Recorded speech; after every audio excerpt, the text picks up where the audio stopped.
Habit is the hearth that outlives the lightning of resolve. I speak as one who has watched armies fold and empires steady upon the slender hinge of custom.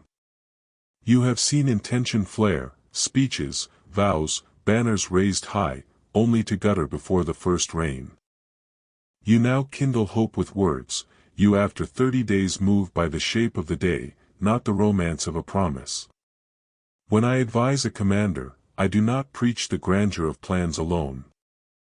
I teach the making of small, private rites, the placing of a token upon a spear, the first step taken at dawn, the scribbling of a single line before sleep. You will find that a leader who reduces his purpose to a habit need not summon will each morning, the habit summons him. Habit is discipline made invisible, a steady hand that steadies many hands. Once I saw a captain whose men came late to the muster and fled the practice field at the first wind. He swore to mend them with edicts. He failed. Then he hung a bell by the gate and ordered each man, on his return, to strike it once and whisper the name of his task. At first the bell was struck grudgingly, then without thought, then before they slept the men thought twice of shirking. In 60 days the camp was ordered by the bell as if it were a drum of command. The lesson was simple: transform the aim into a mark, and the mark will call the body. Takeaway: a tiny, repeated motion trusses will into habit, make that motion obvious and immovable. You are a leader, your army may be small or large, but your burden is always to convert aspiration into machine. You will meet doubt, and you will meet fatigue, but a formed ritual bears you through both. Hold this thought: there is an architecture to habits, and I shall show you its beams. Now, in 20 seconds, name aloud one precise act you will perform at first light tomorrow and imagine placing a simple object to mark it. Do this now. Next, the 3 rites that will bind aim to routine await you in the coming fragment. Habit is the hearth upon which victory is forged. I speak as one who watched armies rise and falter by the measure of small things. You worship bright intention, as men worship sudden lightning. It dazzles, it burns, it passes. But habit is slow coal, kept beneath the embers, fed by daily breath and patient hands. You must learn to tend that hearth.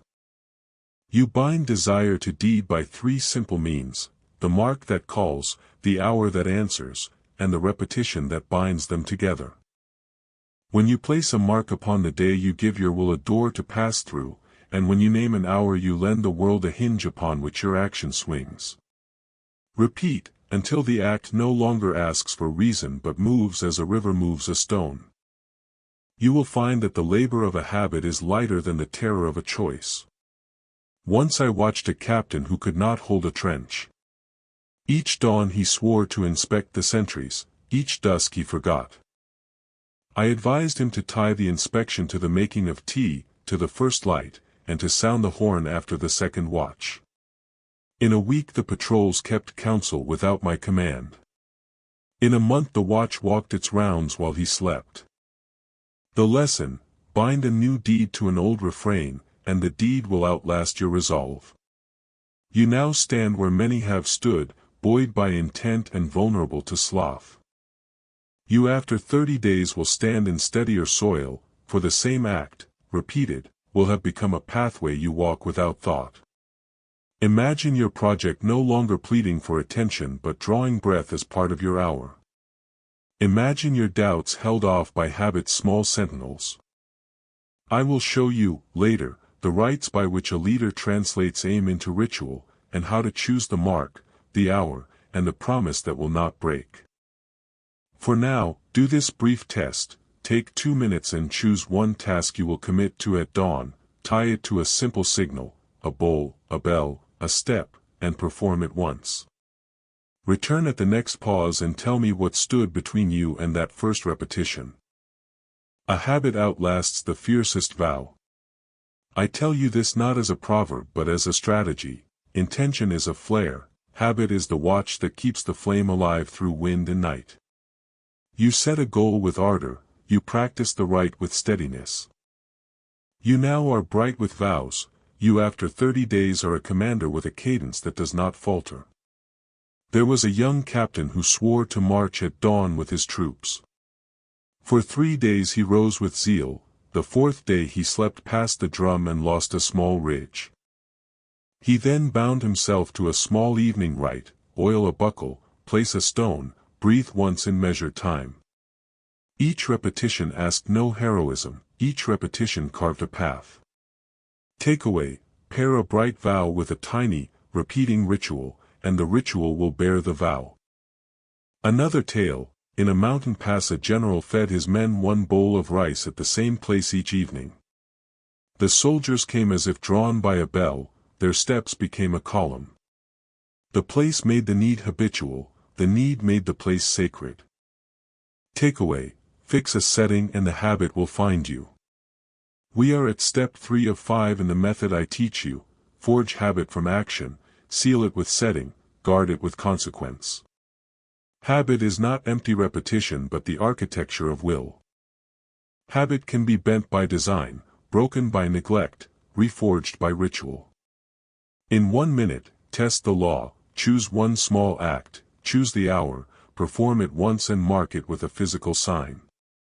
Do this 10 times over 30 days and you will see the line where intention becomes duty. Hold this thought: when you doubt, the ritual will march for you. Habit is the true commander of armies. I say this as one who has watched generals light brilliant plans only to see them gutter. I have seen steady practice outlast the brightest intent. You must learn to turn purpose into practice, to fold grand designs into small, repeated motions. I will name one subtle ritual later that binds will to action, and that binding will change what you call strength. You now stumble when storms rise, you after 30 days walk with the quiet rhythm of a practiced column. The work that exhausts you today will, by repetition, carry you without effort. You will be guided by habit when counsel fades, when doubt creeps in, when the night is long. Consider that a leader who relies on will alone is a lamp that burns splendidly and then dies. A leader who relies on habit builds a hearth. There was a captain once who could not hold a watchful eye at dawn. He vowed to steady himself and failed 3 times. On the 4th morning he tied his cloak to a peg and returned to it before sleep. He rose, adjusted the peg, and stood for a breath. Months later his troops rose with him, not by promise but by ritual. They moved before thought, and in battle they fought as one. Takeaway: choose one small action and bind it to an object. The object remembers what your mind forgets. A second tale: a small company marched without supplies and morale frayed. Their leader demanded speeches each night. Men grew weary of words. One night she asked each man to lay a stone by the fire after his turn. The stones became counting, ceremony, habit. In time the stones marked not only the nights passed but the discipline earned. Takeaway: give your people a visible token of repetition. Sight makes habit tangible. You will find resistance. You will find distraction. Yet repetition is immune to mood, it learns while you sleep. Practice the first gesture of the ritual I will reveal, select one act, perform it at dawn, bind it to an object, and repeat. Hold this thought and, in 1 minute, find one small act you can repeat tomorrow morning. Habit outlives will. I have seen it topple empires. I write from the camp, where dawn repeats itself like bead after bead on a cord. I have taught commanders to harden desire into pattern, to press fleeting intent into the grooves of day. You may think victory is born in heat and inspiration. I tell you it is forged in the cool, steady rhythm of habit. There was a young captain who could not hold a line at dusk. Each time battle fatigue loosened his order, his men scattered. He resolved, night after night, to stand in the same spot, to sound the horn at the same hour, to mend one sail alone. After 30 nights the line held without thought, the horn went up and the men moved as if by muscle memory. Takeaway: a single repeated act moves the will from choice to mechanism. To convert a goal into a ritual, attend to 3 lies. that grand plans by proclamation will suffice, that passion can replace routine, that rest will come after the surge. You now keep intentions like tinder, you after 30 days will keep rituals like hearth fire. We are at step 4 of 5 in this practice: choose, reduce, repeat. Once I watched an army march lighter because each man carried the same small knot in his pack, tied at dawn, untied at dusk. The knot was trivial. Its power was not the knot itself but the habit of tending it. Each knot stitched attention into the hands of soldiers who had long ago learned to let go. In 5 days the march lengthened, in 50, new routes were taken without complaint. Takeaway: make the trivial sacred and the body will follow. Hold this truth and try this small quest. For the next 7 mornings, perform 1 minute of the smallest act that points toward your aim: a line written, a door checked, a word spoken. Do it now, choose that act and say aloud its name. Hold this thought. In 1 minute you will decide whether it becomes your drum or your whisper. Intent burns like tinder, habit is the hearth that endures. Intent blazes, habit tends the embers until warmth is constant. I have taught that a single fierce wish can move mountains, but I have also seen that such fires consume their fuel. You stand now with bright designs in the breast and sudden courage in the limb.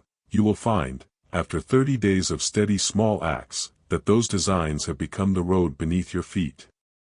The leader must not trust only to passion. He must bind aim to ritual, motion to mold, choice to chain. Once I observed a commander who vowed to outmarch his enemy by dawn. He rose, he faltered, he rose again. On the 3rd morning his resolve was thin as reed. A soldier beside him began each evening to lay the next day's sandals near the tent and to oil his spear before sleep. By the 7th dawn the soldier's readiness was habit, by the 14th the commander borrowed it. Takeaway: arrange your edge the night before, small preparations become habit and save courage for the pressing hour. You must act as if you were planting a tree for your children, not felling it for a feast. We are at step 4 of 5 in the forging of a leader's daily discipline: notice, choose, repeat, ritualize, defend. You now may stumble when the wind of doubt blows, you after 30 days will move with the quiet certainty of a river. I leave a question open: how to mend a habit that has frayed when the man grows weary. Hold this thought. There are frays that a leader can stitch himself and frays that require the loom of counsel. Tomorrow I will show how to repair what has torn without shaming the soul of the man who failed. That repair is itself a habit to be learned. In 20 heartbeats, name aloud one tiny act you will perform each morning for the next 30 dawns, and set the scene to receive it. This single act is the seed of your hearth.